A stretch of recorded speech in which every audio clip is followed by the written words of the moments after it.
observation area. I can't imagine how tense and chaotic it must have been.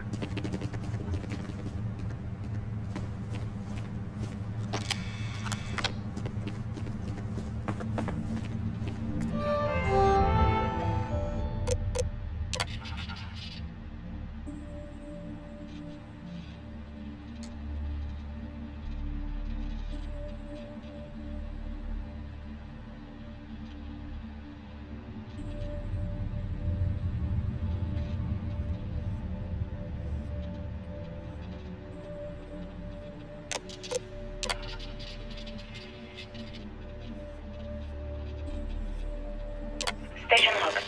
Dr. Judith Tatien. The recent delivery from Mars is unsettling.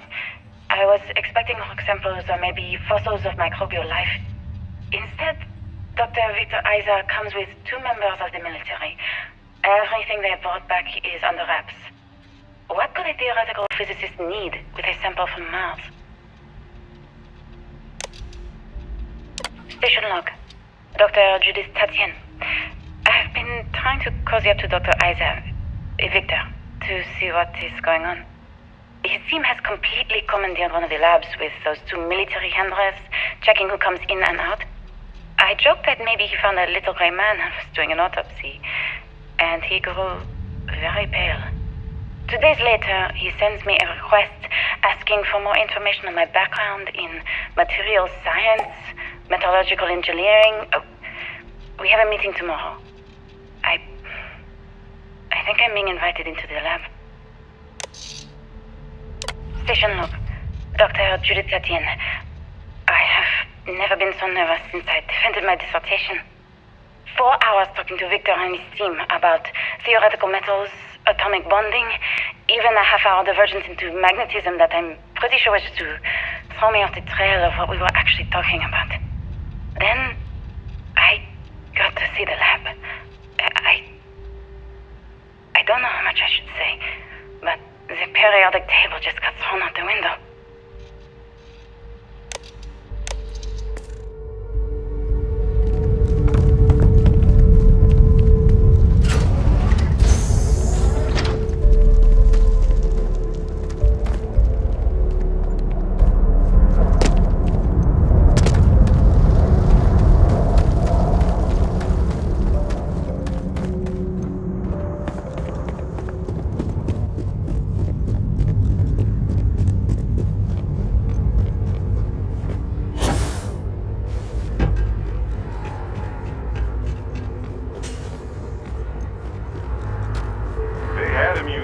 This whole place is a museum now.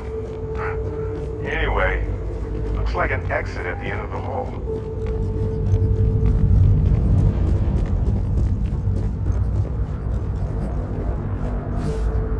I just don't understand where these calculations came from.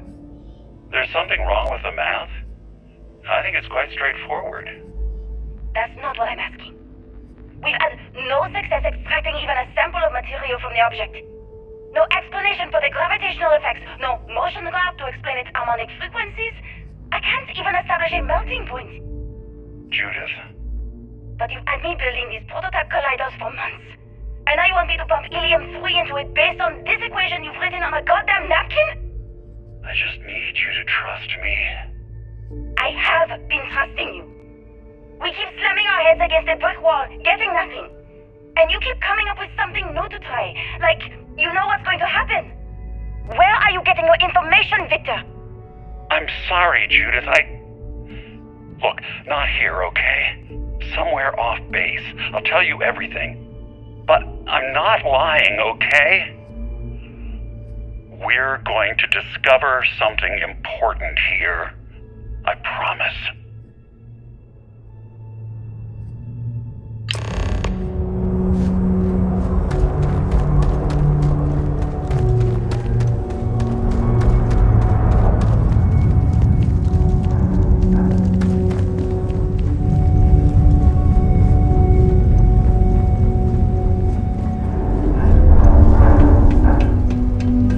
Like this across the globe, scientists figured out how to save our species. These are the heroes.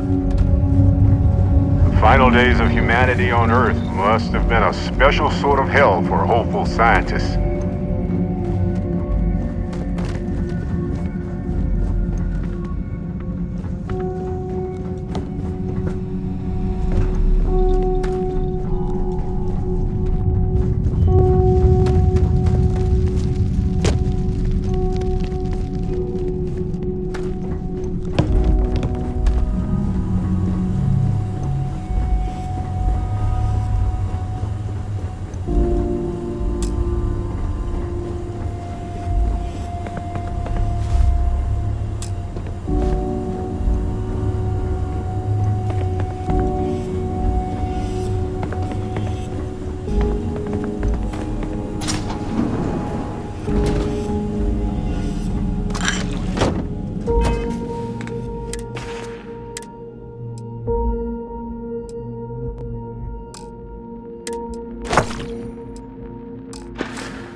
Definitely takes after this side of the family.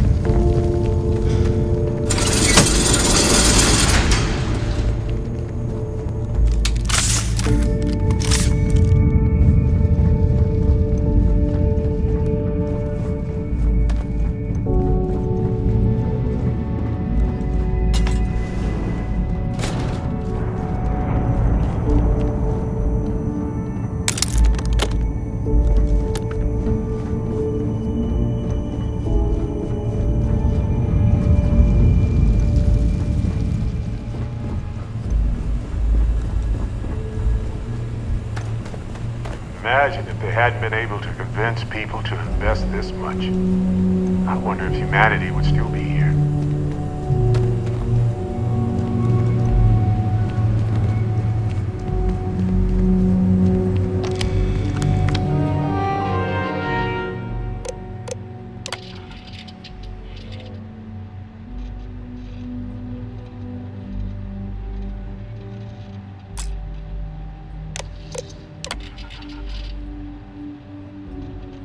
Project Log, Dr. Victor Isa. We turned on the prototype today. The gravitational field around it began to fold as we long suspected. Complete reversal of gravitational pull was observed on dozens of loose objects around the lab. I'm setting up a meeting with the directors to propose a larger test. The prototype proves we don't need the original anymore, but further work is going to have to take place in space. Somewhere with abundant helium-3 and with a civilian partner. Someone with access to large-scale manufacturing resources and computational equipment. Engineering gravitational folds pulling the far side of the solar system closer to us? It's all going to be possible. Project Log, Dr. Judith Tatian. I watched the gravjite tests from the moon today. It was the first time we were able to talk to the team at Nova Galactic directly. So many things were under wraps before, but now everyone wants all the publicity they can get. I'm already seeing proposals for manufacturing androids of drives, expeditions to Alpha Centauri and beyond. It's also overwhelming and worrying. It could take years. Decades before we know what all the side effects of operating a grav drive can be. But no one wants to hear that right now. Like a bunch of pioneers racing towards the edges of the frontier without knowing about the grizzly bears in the mountains.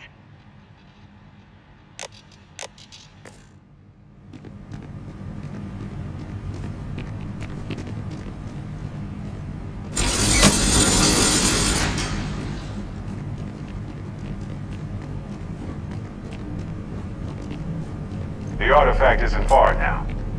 But look at all this stuff. Simply astounding.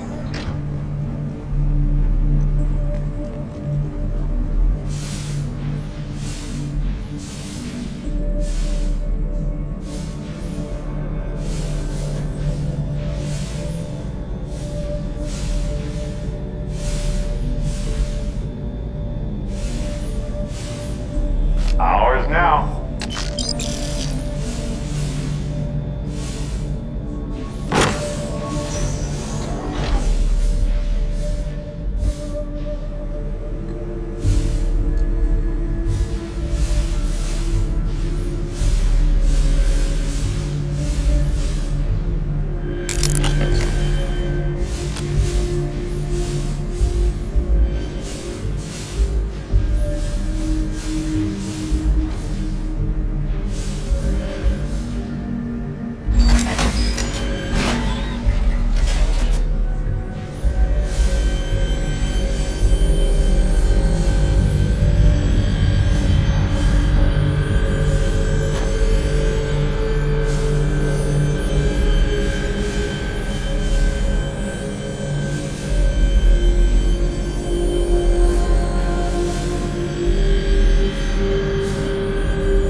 never actually got to visit your labs back when we were working on the grav drive projects. Seems like ancient history now. Only thing we're doing these days is launching weather satellites. Guess this is as good a retirement as any. Now, Project Demeter, you want our help manufacturing scanners to better track these new meteorological patterns we're seeing. Our guess is that the poles might be naturally shifting, causing some gravitational fluctuations that are throwing off our old models. Why do you need the scanning tolerances to be so small? What are you trying to find? I just want to be sure. It's not like we're doing much these days anyway. The glory days are over. Why not give ourselves a challenge before they write us off in the history books?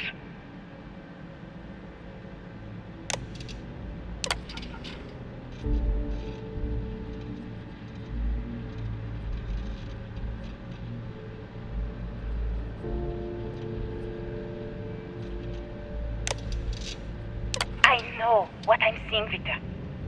The data coming back from the satellites is very clear. It's the grav drives. All those jumps from the moon. At this rate, Earth's atmosphere is going to start sputtering out into space. Can the drives be fixed? I'm working on some designs that should discreetly solve the problem, under the guise of an emergency update to the fueling pumps. We're talking about the end of Earth, and you're trying to be subtle about it. Judith, the last thing we need is people losing faith in grav drive technology. That might be our only option. To what?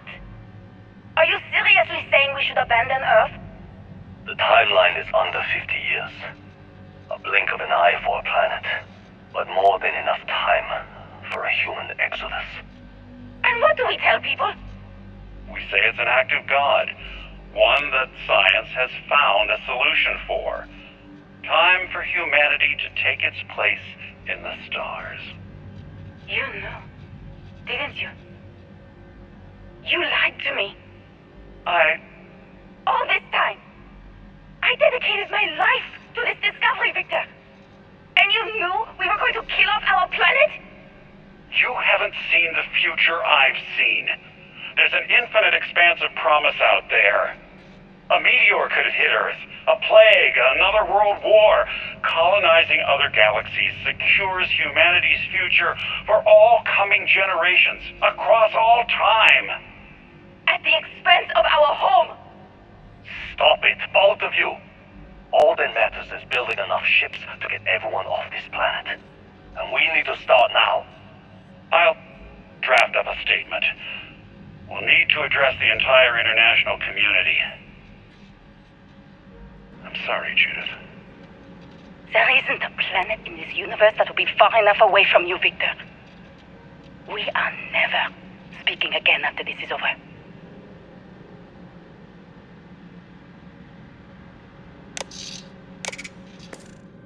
What? So it wasn't just a fluke? A terrible but inevitable disaster? The grav drives? How did we not realize?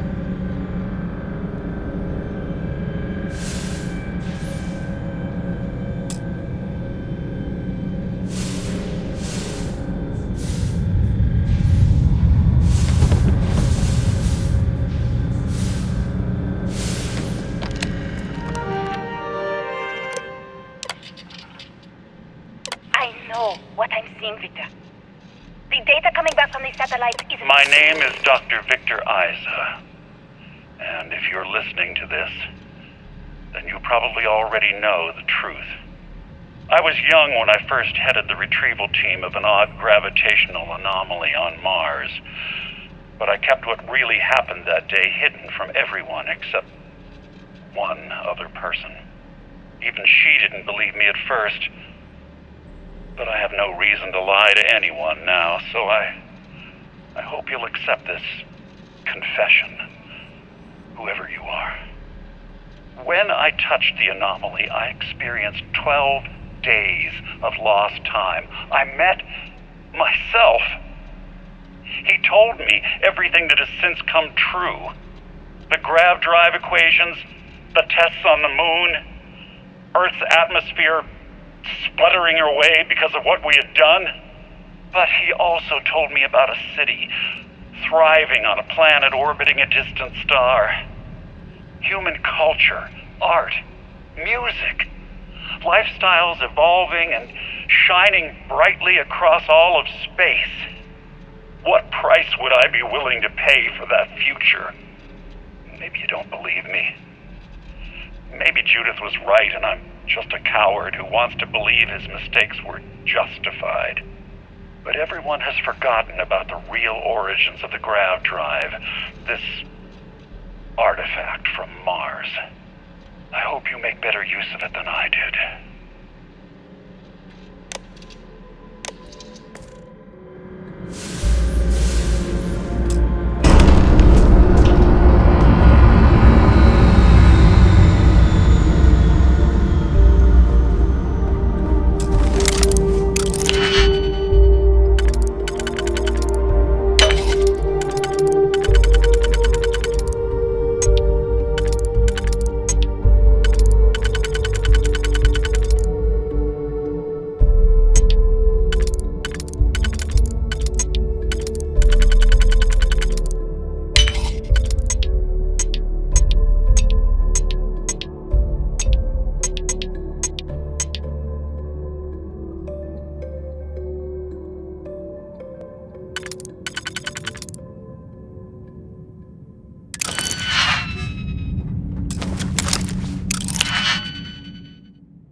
And click, you got it.